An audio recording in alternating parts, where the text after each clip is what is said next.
नमस्कार दोस्तों। मैं हूं आपका दोस्त, आपका होस्ट आर के, और आप देख रहे हैं आर के ट्रेडिंग। तो दोस्तों, सोमवार यानी कि 27 जनवरी 2025 के लिए बैंक निफ्टी के आंसर्स लेकर आपके सामने हाजिर हूं। तो चलिए शुरुआत करते हैं बैंक निफ्टी के आंसर्स। और बता दूं, अगर आप फ्री ऑफ कॉस्ट में लाइव मार्केट में कॉल्स प्राप्त करना चाहते हैं तो आप मेरे आर के trading mobile app, Telegram channel, साथ ही व्हाट्सएप चैनल को ज्वाइन कर सकते हैं। उसके लिए आप मेरे मोबाइल नंबर 8709652195 पर हाय हेलो कुछ भी व्हाट्सएप मैसेज भेजेंगे तो आपको बाय डिफॉल्ट लिंक मिल जाएगा। तो चलिए शुरुआत करता हूँ। और ये मैंने एक चार्ट भेजा था आप लोगों को NITMS का, यानी NIT लर्निंग का। उसमें मैंने बोला था कि भाई कितना एबिलिटी आप चेक कर सकते हैं अपना चार्ट में, वो मुझे अपना एनालिसिस करके मुझे व्हाट्सएप भेजिए। तो कुछ लोगों ने भेजे, उसका कल मैंने लाइव सेशन में, कल सैटरडे को यानी कि लाइव सेशन किया था, उसमें मैंने पूरा बताया किन किन लोगों ने भेजा और इसमें क्या क्या और हो सकता था, ये सारी चीजें मैंने बताया। अगर आपने भेजा है और उस वीडियो को नहीं देखा तो जरूर देख लीजिएगा। लेकिन वहां पे एक बहुत ही खराब स्टेट निकल के ये आया कि इतने हजारों लोगों में मात्र 0.011% करके आया है सबका जवाब। मतलब लर्निंग के प्रति उतना इंटरेस्टेड लोग नहीं है, वो मुझे निकल के आया। लेकिन फिर भी ठीक है, जितने लोग भेजे उतना ही सही। चलिए हम लोग पहले FI और DI का थोड़ा सा डेटा देख लेते हैं। यहाँ पे हम लोग टाइप करेंगे FI और DI का डाटा, आ जाएगा। कोई भी लिंक पे आएगा, किसी पे भी क्लिक कर ले। मनी कंट्रोल को ही यूज कर लेते हैं। तो चलिए यहाँ पे देख लेते हैं FI DI का डेटा क्या है, कितना बेचा, क्या क्या है। अभी सबसे बड़ा फर्क पड़ेगा बजट का, तो बजट पे ध्यान रखिएगा। 24 जनवरी जो लास्ट ट्रेडिंग सेशन था उसमें क्या किया है FI लोगों ने, वो देख लेते हैं हम लोग। तो 24 तारीख को कैश में 2402 करोड़ का FI ने खरीदा है। वाह, देखिए खरीदारी आ गई, आंकड़ा खरीदारी का आया कैश में, ये अच्छी बात है। और DI ने क्या किया, ये तो FI और DI, चलिए ये तो अच्छा अच्छा, सॉरी सॉरी, गलत मैं देख रहा हूँ। यहाँ पे 2758 करोड़ का FI ने बेचा है और 2400 करोड़ का DI ने खरीदा है, लगभग बराबर। यानी वो FI अभी भी बेच ही रहे। FNO में देखें तो FNO में 303 करोड़ का खरीदारी किया है और DI बेच, और इंडेक्स में, FNO में इंडेक्स फ्यूचर में 303 करोड़ खरीदा है और बेच दिया है। इंडेक्स ऑप्शन में आप देखिए 12,745 करोड़ ने पूरा दबा के बेचा। स्टॉक फ्यूचर में 188 करोड़ का खरीदा है, 332 करोड़ का भी स्टॉक ऑप्शन में खरीदा है। तो ये अभी भी बिकवाली का आंकड़ा है, उसमें कोई दिक्कत, वो लोग शर्म नहीं कर रहा है, बिल्कुल बेशर्मी की तरह बेच रहा है, कोई उसमें ये नहीं। अब चलिए हम लोग पहले बैंक निफ्टी को देख लेते हैं। अब हम लोग आ गए मंथ एंड में, यानी कि मंथली एक्सपायरी की तरफ में। तो अब थोड़ा सा आपको और अलर्ट हो जाना है, क्योंकि उसके अगले ही दिन जो है 1 तारीख को, फ्राइडे को, थर्सडे को एक्सपायरी, फ्राइडे को लास्ट सेशन, और उसके बाद जो है 1 तारीख को सैटरडे पड़ता है, 1 फरवरी, उस दिन बजट है। तो इस वजह से प्रीमियम महंगा है, ये भी ध्यान रखिएगा। ऑप्शन डेटा पहले हम लोग बैंक निफ्टी का देखते हैं। तो बैंक निफ्टी में ऑप्शन डेटा निकल के पहले क्या है, फ्यूचर में 48,347 की क्लोजिंग है, मतलब चल रहा है। और यहाँ पे अगर स्पॉट में देखा तो 48,367। अब देखिए यहाँ से ये क्या बता रहा है कि अब ये सस्ता हो गया, पहले महंगा था अब ये सस्ता हो गया, अकॉर्डिंग दैट। चलिए, और विक्स तो बढ़ा हुआ है ही, और PCR ओवरसोल्ड है, ठीक है, कभी भी बाउंस आ सकता है किसी भी तरफ से। क्या हो सकता है, कहां तक नीचे, तो अभी जो क्लोजिंग कर रहे हैं 48,000, तो वो मेन एरिया है। इसके नीचे मैं अभी भी बोल रहा हूँ कि जाना नहीं चाहिए। एक ही रीजन है, बजट, वही इसको लेके जा सकता है। सिर्फ बजट ही है जो इसको नीचे ला सकता है, अदरवाइज 47,500 तक बजट, बजट की वजह से, दूसरा कोई कारण नहीं है कि अब इसको नीचे जाना चाहिए। ऊपर कहां तक, तो भाई ऊपर 49,000, वो तो हमारा लेवल अभी भी है कि 49,000 के ऊपर जब तक हम लोग टिक ना जाए 49,000 के ऊपर, तब तक आप तेजी भूल जाइए, ठीक है। यहाँ पे 8.5 lakh put writer, call writer 20 lakh है, तो इसको तो भूल ही जाइए। और 49,500 वो ब्रेक कर सकता है एक ही कारण पर, बजट। अब आपको इस बजट के रेंज के अंदर ही बाय और सेल काम करना है, ठीक है, दूसरा कोई भी उपाय नहीं है। बस आपको बजट के अंदर में यूज करना है, तो जरूर यूज करिए। और ये आ गया आपका 24 तारीख का लो, इसके नीचे जाए तो सेल मारिए, PRB, आपको इसके नीचे सेल करना है। 48,200 के नीचे, उसके पहले मत सेल करिएगा, नहीं तो ट्रैप हो सकते हैं। तो मैं यहाँ पे लिखना चाहूंगा, सिंपल अभी मेथड करिए। 48,200 के नीचे जाएगा तो हम लोग बेचेंगे, और टारगेट पहला 48,000 का, यही एक टारगेट है। और इसके नीचे अगर ये सस्टेन करने लग जाए तो फिर आप अलर्ट हो जाइए, तब ये आपको नीचे लेके जा सकता है 47,900 से लेके फिर 47,500 का रास्ता ये खोल देगा। अगेन याद रखिए ये वाला एरिया। हाँ, इसके आसपास आते ही ये बाउंस आ जाएगा, अलग बात है, लेकिन यहाँ तक का वो रास्ता खोल देगा। ठीक है, अगर इसके नीचे वो सस्टेन कर गया, यहाँ पे देख रहे हैं 47,900 ये आ गया। ठीक है, 47,900 यानी कि ये 48,000 वाला एरिया है। चलिए मैं आपको यहाँ पे करता, पहले यही पहला टारगेट होगा, और इसके बाद अगर ये जाएगा तो फिर भाई साहब खराब कर देगा, मामला बहुत ही खराब हो जाएगा। 47,900 47,500 तक गिरा देगा ये, क्योंकि डर इसी को कहते हैं, है ना। पैनिक में लोग सेल करना शुरू करते हैं तो फिर रुकते भी नहीं है। खासकर जब रिटेलर भी बेचने लग जाता है कि यार बेच दो कोई बात नहीं, बाद में लिया जाएगा बजट के बाद, तो फिर और दिक्कत आ जाती है। तो इस कंडीशन में क्या करिएगा, आप पुट लीजिए, है ना। अगर आपने बेचा है ऊपर से तो ऑप्शन बायर क्या करेगा, पुट लेगा। 48,000 का भी ले सकते हैं, 48,100 का भी लेके चल सकते हैं। बाइंग कहाँ से आना चाहिए, देखिए बाइंग की बात करते हैं कि भाई हम ऊपर की तरफ देखेंगे तो ऊपर की तरफ अभी ऐसा कोई सिनेरियो दिख नहीं रहा है। अगर हम डेली के चार्ट पर देखें, आगे सबसे पहले हम लोग डेली के चार्ट पर देखें तो एक चीज ये थोड़ी माने बता रहा है कि हम कंफ्यूज है, क्योंकि ऊपर भी विक्स है बड़ा, नीचे भी विक्स है, बीच में क्लोज करता है तो ये कहता है कि हम कंफ्यूज है।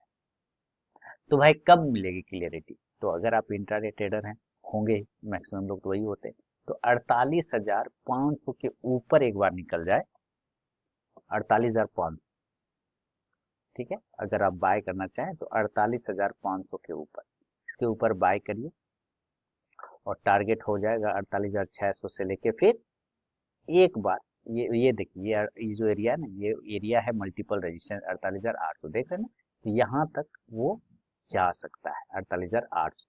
इसके ऊपर टीका तब हम बात करेंगे 49,000 का, फिलहाल संभावना कम। कॉल ऑप्शन की तरफ नजर रखेंगे तो 48,500 या 600 के स्ट्राइक प्राइस का आप कॉल ऑप्शन ले सकते हैं। इंडेक्स ऊपर जाएगा तब ये कॉल ऑप्शन ऊपर जाके आपको प्रॉफिट देगा। लेकिन अगर ये गैप अप और गैप डाउन खुल जाता है, जितना ऊपर खुले 49,000 के आसपास गैप अप, जितना ऊपर खुले 49,000 के जितना नजदीक खुले, ठीक है, 48,800 से 49 जितना नजदीक खुले इसके आसपास उतना जल्दी प्रॉपर सेल करिए, और टारगेट आपको 48,700 से 48,300 तक का लेवल वापस, जो कि क्लोजिंग प्राइस के आसपास है, वहां तक आ सकता है। पुट ऑप्शन आप 48,800 के स्ट्राइक प्राइस कर लीजिए, 49,000 कर लीजिए, कोई दिक्कत नहीं। और अगर ये गैप डाउन खुला, गैप डाउन संभावना इसी का ज्यादा है, अगर ये खुल जाता है आपको 48,000 के आसपास और 47,800 के आसपास, इस रेंज में अगर खुलता है या मिलता है तो जरूर एक बार कष्ट करिए बाय का। हालांकि 47,500 यहाँ पर 47,500 तो जरूर, ये तो अच्छा बाय लेवल है, ये तो बढ़िया बाय लेवल है, लेकिन उतना नीचे नहीं खुलना चाहिए। इस रेंज में अगर मिलता है तो जरूर बाय करिए। टारगेट आप 48,100 से लेके 48,400 तक का एरिया पकड़ सकते हैं। कॉल ऑप्शन की तरफ नजर रखें तो 48,100 या 48,000 का भी लेके चलेंगे तो कोई दिक्कत नहीं। यह है बैंक निफ्टी का विश्लेषण। अब हम लोग जरा निफ्टी को देखते हैं। फिर से बता दूं कि लाइव मार्केट में फ्री ऑफ कॉस्ट में कॉल प्राप्त करना चाहते हैं तो आप मेरे mobile app RK trading WhatsApp channel, RK trading Telegram channel को ज्वाइन कर सकते हैं फ्री ऑफ कॉस्ट में कॉल के लिए। उसके लिए आप मेरे मोबाइल नंबर 8709652195 पर हाय हेलो कुछ भी व्हाट्सएप मैसेज भेजेंगे तो आपको बाय डिफॉल्ट लिंक मिल जाएगा। चलिए आगे बढ़ते हैं। निफ्टी निफ्टी में एक पॉजिटिव कैंडल लास्ट में बना, लेकिन वो उसका कोई मतलब नहीं बनता है, ठीक है, वो शॉर्ट कवरिंग आता है। हमें निफ्टी साफ इशारा कर रहा है भैया 23,000। आप देखिए यहाँ पर जो ये रेड कैंडल का लो है वो है 22,976, ग्रीन कैंडल का लो है 22,981। हम इस दोनों को पकड़ लेते हैं और एक नंबर निकाल लेते हैं 22,950, ठीक है, ये एरिया। अब हमें ये पता चल गया कि इस एरिया पर ये दो बार क्लेम करके ऊपर चला गया, यानी ये एरिया टूटेगा तब हम सेल करेंगे, और हम क्लोजिंग कहाँ कर रहे हैं 23,100 के आसपास, 23,092 पे। तो इसका मतलब हम जहां पर क्लोज कर रहे हैं वहां से हम लगभग लगभग 100 पॉइंट ऊपर है, 150 पॉइंट। ये 150 पॉइंट जैसे टूटेगा तो नीचे आपको 150 पॉइंट मिले, यानी कि अगर आपको सेल करना है तो 23,950 के नीचे जाता है तो आप प्रॉपर यहाँ पर से आपका सेल बनेगा, और टारगेट 23,900 से लेके फिर 23,850 और 800 वाला, हाँ 23,800 के नीचे नहीं जाएगा, क्योंकि ये अच्छा सपोर्ट है, जो भी हम ऑप्शन डेटा पे भी देखेंगे ये सपोर्ट है बढ़िया, ठीक है। 23,800, चलिए हम लोग 23,800 पर एक लाइन लगा देते हैं, ये 23,000, सॉरी 23,000 कह रहा हूँ, 22,800, है ना, माफी चाहूंगा। ये मैं जो लिखा हूँ 22,000 ना, ये गलती लिख दिया, यहाँ पे 22,900 होगा, मैं 23,000 लिख रहा हूँ, माफी चाहूंगा। ये 22,950 के नीचे जाएगा तो मैं इसको 22 करता हूँ, 22,850, फिर 22,800। आप लोग भी कहेंगे अरे 23,000 कहाँ से पगला बोलने लगा। ठीक है, तो ये आपको 22,800 तक आ सकता है। ठीक है, यहाँ तक आएगा। और जो सेल होगा पहले हम 22,950 के नीचे करेंगे, लिखा ये मैंने सही। तो 22,950 नीचे सेल किया, मैं फिर से लिखता हूँ, तो 22,900 का पहला टारगेट, दूसरा हो जाएगा 22,850 का, और तीसरा 22,800 का। ठीक है, अब हम 22,800 पर एक लाइन लगाएंगे, जो कि मैंने यहाँ पे लगा दिया, और इसको छोटा करके चेक करेंगे तो पता चलेगा यही एरिया पहले बड़ा हर्डल होता था, अब वो एरिया फिलहाल अभी सपोर्ट का काम करेगा। ठीक है, इसलिए मैं कह रहा हूँ उसके नीचे नहीं जाएगा। ठीक, अब जो सेल किया है तो जाहिर सी बात है जो ऑप्शन वाले लोग होंगे वो बायर होंगे, तो वो बाय ही करेंगे, मैं भी बाय ही करता हूँ ज्यादातर। तो पुट बाय करना होगा, क्या बाय करेंगे, पुट बाय करेंगे, कितने का बाय करेंगे, तो 22,950 का पीई को बाय करना पड़ेगा। अब हम बात करते हैं बाइंग तरफ, मतलब ऊपर की तरफ को अगर निफ्टी को देखते हैं तो निफ्टी को अगर ऊपर की तरफ जाना होगा तो 23,150, इसको हम पहले 15 मिनट के चार्ट पर कन्वर्ट करेंगे। चलिए, अब पहले यहाँ पे हाई का प्राइस मकारी, ये तो एकदम इसका भ्रम लकीर गया 300 से लेके 350 वाला, इसको तो ये ब्रेक ही नहीं कर पाता है, ये अभी भी वैलिड है। ठीक है, अब हमें चाहिए कम से कम 23,175 के ऊपर अगर ये निकले तब हम एक बार बाय साइड में मूवमेंट देख सकेंगे, और टारगेट 23,250 से लेके 250 से लेके 23,300 और 23,350। देखिए दिन के 2:30 बजे के बाद अगर इस एरिया को क्लेम करके ऊपर टिक जाता है ना 23,350 के ऊपर, तब हम उम्मीद करेंगे कि 23,400 तक और 450 तक जा सकता है, हालांकि संभावना कम है।